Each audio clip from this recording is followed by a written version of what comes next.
Today, in this video, we are going to talk about economic crisis in Italy.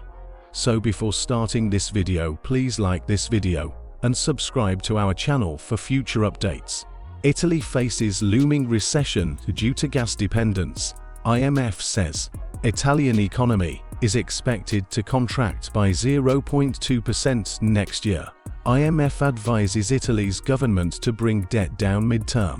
Italy risks entering a recession in the coming quarters as the gas-dependent country struggles with the energy crisis. The International Monetary Fund said Italy is facing an existential crisis that threatens the fate of the entire European Union. The 2022 Italian crisis is a toxic cocktail of excessive debt, poor demographics, and political instability. The root of the problem is a demographic crisis that is set to accelerate over the next 10 years. The IMF forecast that the Italian economy will contract by 0.2% next year, one of only 2 euro area members seen shrinking, alongside Germany. Let's start. Euro area economy in 2023.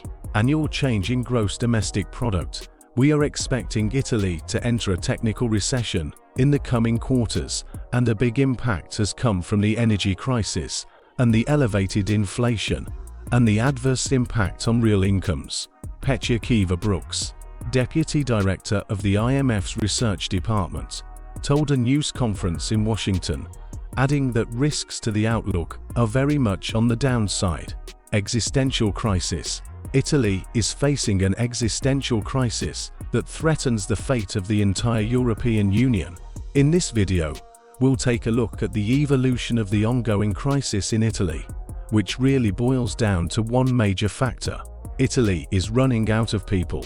The problems in Italy are causing chaos across the European Union and resemble the 2012 European crisis that was centered around Greece. The 2022 Italian crisis holds many of the same characteristics as the Greece crisis in 2012, which are a toxic cocktail of excessive debt, poor demographics, and political instability. Italy is one of the most indebted countries in Europe, with public and private debt equal to more than 330% of GDP.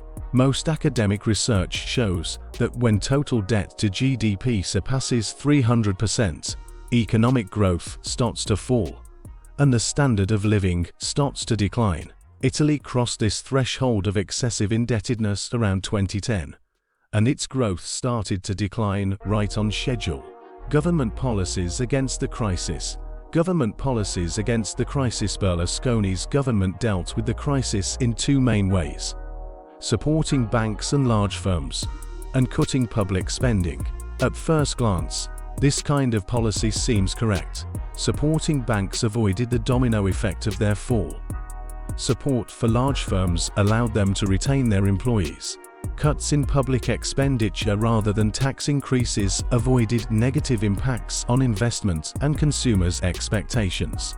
This policy had also been recognized as the correct one by the opposition. However, the way in which the government put it into practice is more questionable, and it was criticized for a lack of transparency, inefficiency, and inequity.